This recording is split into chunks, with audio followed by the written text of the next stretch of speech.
Hi, everybody. Welcome to the Partner Intelligent Podcast. This is episode 2. And what we're going to talk about here is the state of AI partnerships. I'm your host, Latif Hamlani. Warm welcome to Jay McBain, who is the Chief Analyst, Channels and Partnerships of Ecosystems at Omdia. He's also been the Channel Influence of the Year. I don't think he needs any introduction. I think most of us know who Jay is. Welcome to the podcast, Jay. How are you doing? I'm doing great. Thank you so much for having me. Awesome. Awesome. So Jay, what we have on the agenda here is a couple of things. I mean, I'd love to, in the first episode, we kind of spoke about what partner intelligence is. So we defined it. I had Asher Matthew on the line.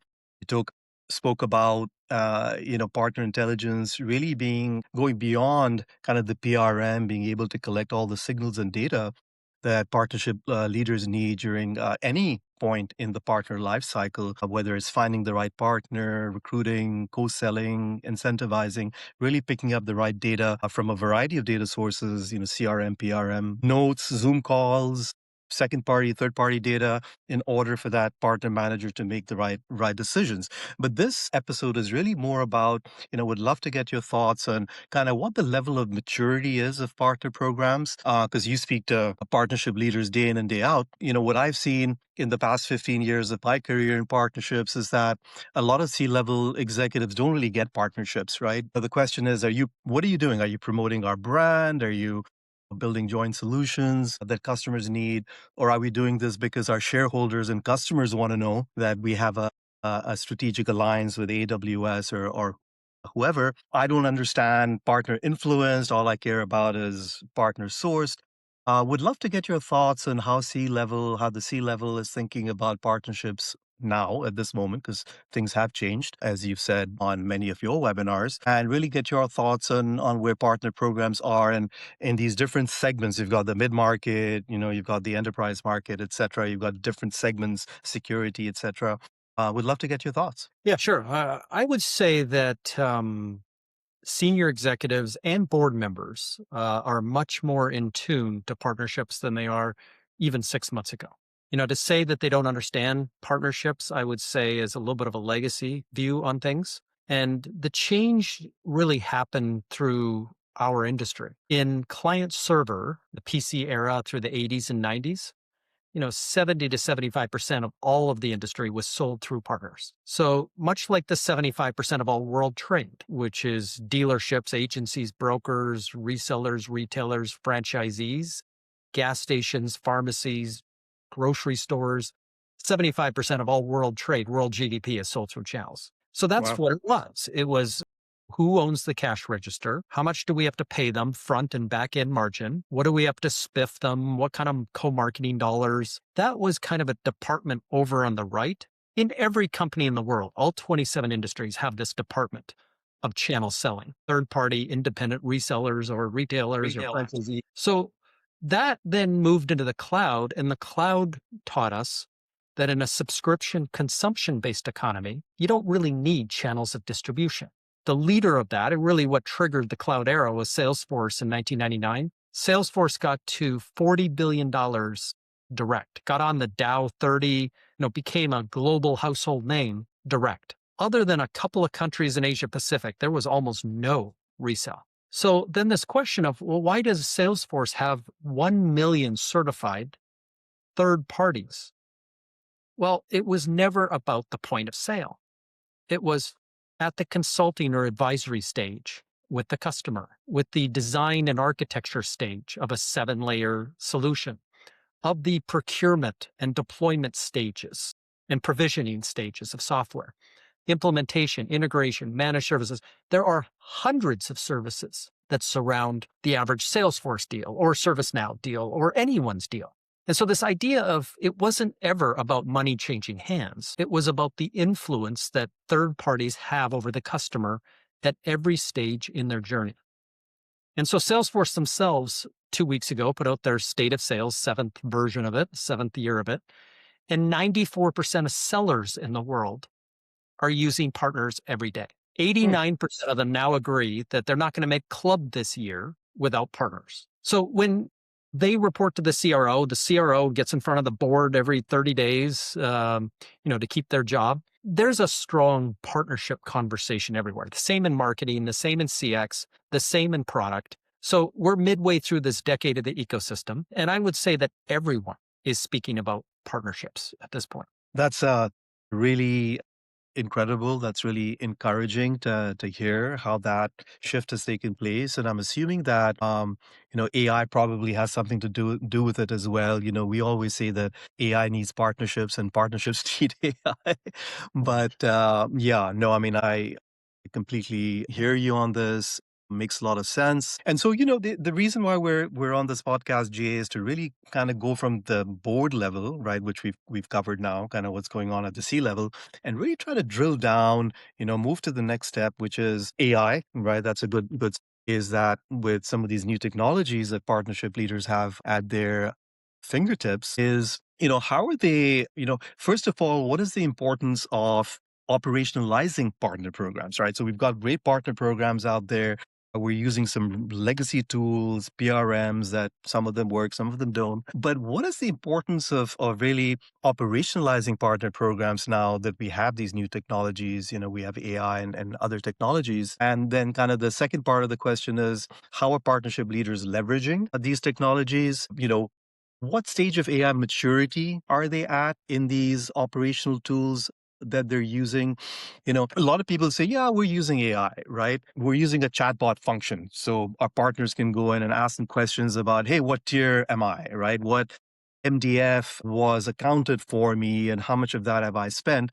But that's kind of what we call AI wrappers and chatbot. But are we looking at more advanced use cases where partnership leaders are using AI to really analyze the data from various sources, structured, unstructured, Zoom calls, notes, second party, third party data, social media, a website of these channel partners, etc., to really make these informed decisions that really impact the top line, right? They're not just kind of cost savings tools. So would love to get your thoughts on that. Yeah, the answer is no. AI is not having a major impact at this point in any of those things that you just said. Now, just to put the base to the answer, AI is both an era. I mentioned client server, I mentioned cloud.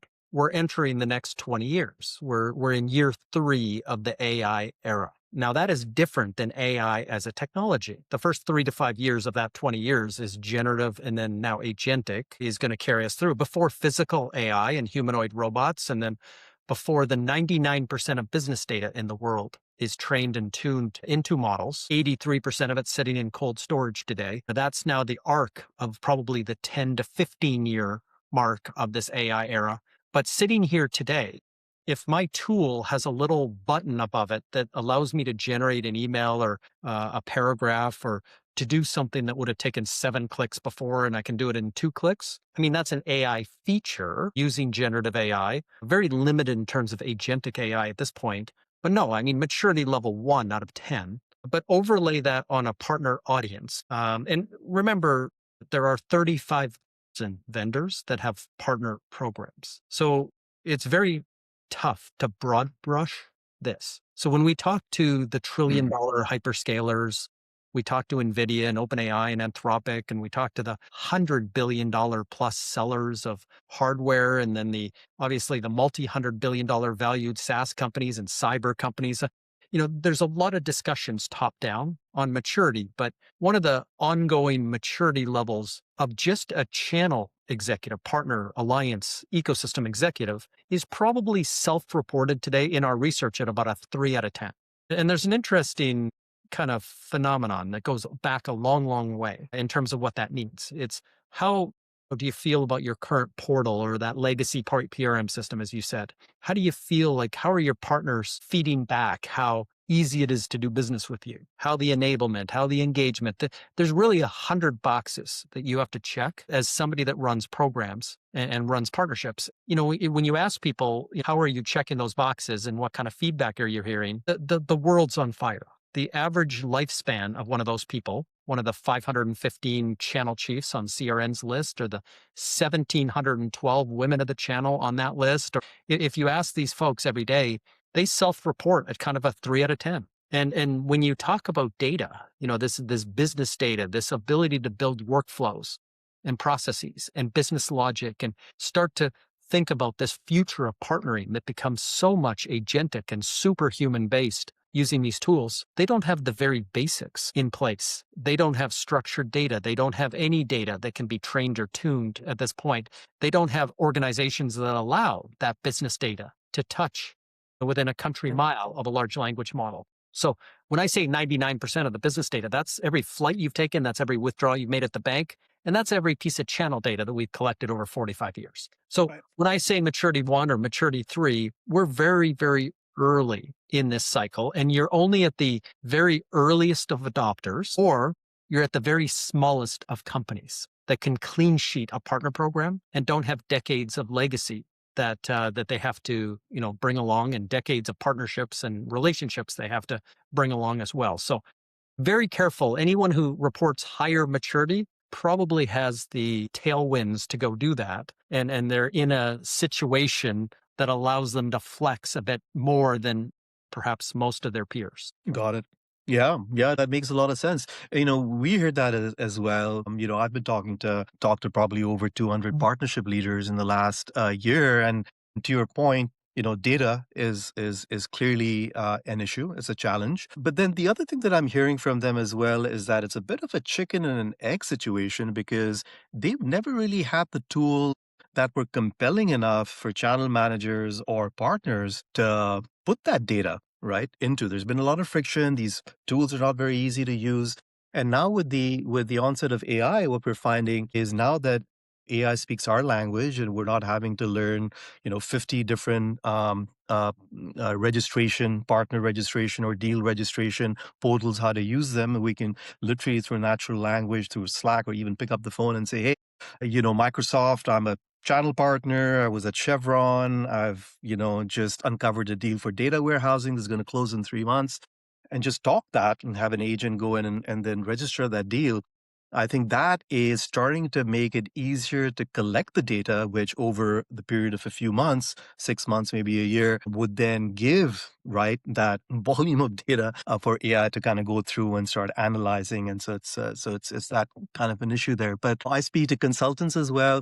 And the consultants, I was on a webinar the other day, and one of the consultants said, "Oh, this is easy. Just use OpenClaw and Gong and ChatGPT and Gamma and just put the stuff together." And there was a bit of hand waving. And then AI is going to do everything for you, is going to create your joint value propositions and help you collaborate with your partners. And we know from our experience, having built these solutions, agentic AI solutions for partnership leaders, that it's really not that simple. So I guess the question really to you is, Jay, beyond kind of some of these PRM systems that have these AI wrappers, if a customer, a software company really wants to go in and really leverage the full power of AI, as you said on one of your webinars, not just have a system of record, but have a system of intelligence and a system of action. So we're moving away from SaaS, and you I think coined the term SaaS. Was it SaaSocalypse?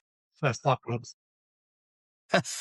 Things are changing, right? SaaS is kind of becoming a model of the past, and SaaS apocalypse is we're seeing that happening. Folks are moving in this new direction. What would your advice be to a partnerships leader that's looking at, these new AI powered systems to really help them manage their partnerships? What kind of would you recommend as kind of the next, what should they be looking at, right? What are the next steps? Where do they start? Yeah, I mean, your example of somebody vibe coding with OpenClaw over the weekend is exactly what I pointed back to as somebody who's been given some freedom, that they don't happen to work for a company that's probably established themselves as a platform in their category. I know, and then we work with 87% of all the largest tech companies in the world deeply on programs and people and process and underlying technology. 0% of them allow their employees to share company data, partner data, sales data with OpenClaw or any of the consumer-based large language models. It is actually a huge exposure and a risk, and it's a fireable offense. So while these people who are doing this are the future of partnerships, and I think that their level of thinking is fantastic, and the level of latitude that they're given to go and experiment is what's going to create innovation in our space. They don't represent the 90% of revenue that's driven by, the couple hundred vendors at the very, very top. And they wouldn't be given that same ability to innovate or to go and rethink, how all this takes place. So again, and they tend to be the loudest people as well. They will shout through LinkedIn, they'll shout through podcasts, they'll shout all this wonderful things they're doing. And then most of the people that have been around a long time and may work for bigger companies kind of listen to that and go, okay, that's kind of cool.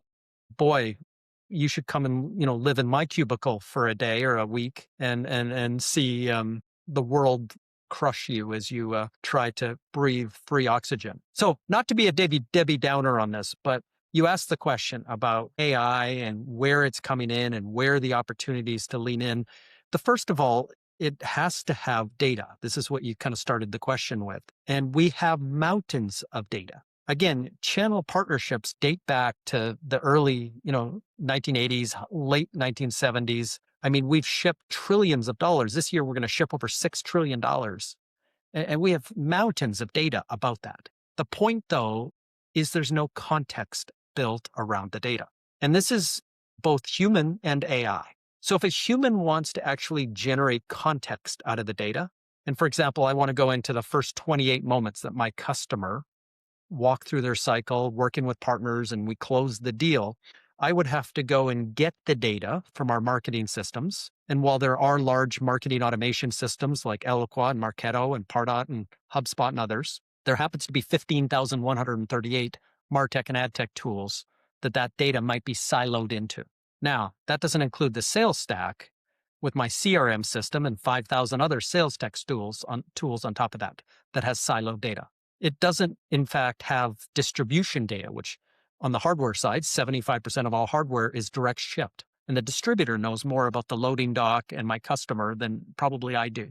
But when I start thinking contextually, as a human, I would have to go to probably 50 or 60 sources to generate any kind of manual contextual conclusions on how to do something better or how to get the next level of insight about my customer or, my solution or my competitors. Now, add this to AI. AI has the exact same problem.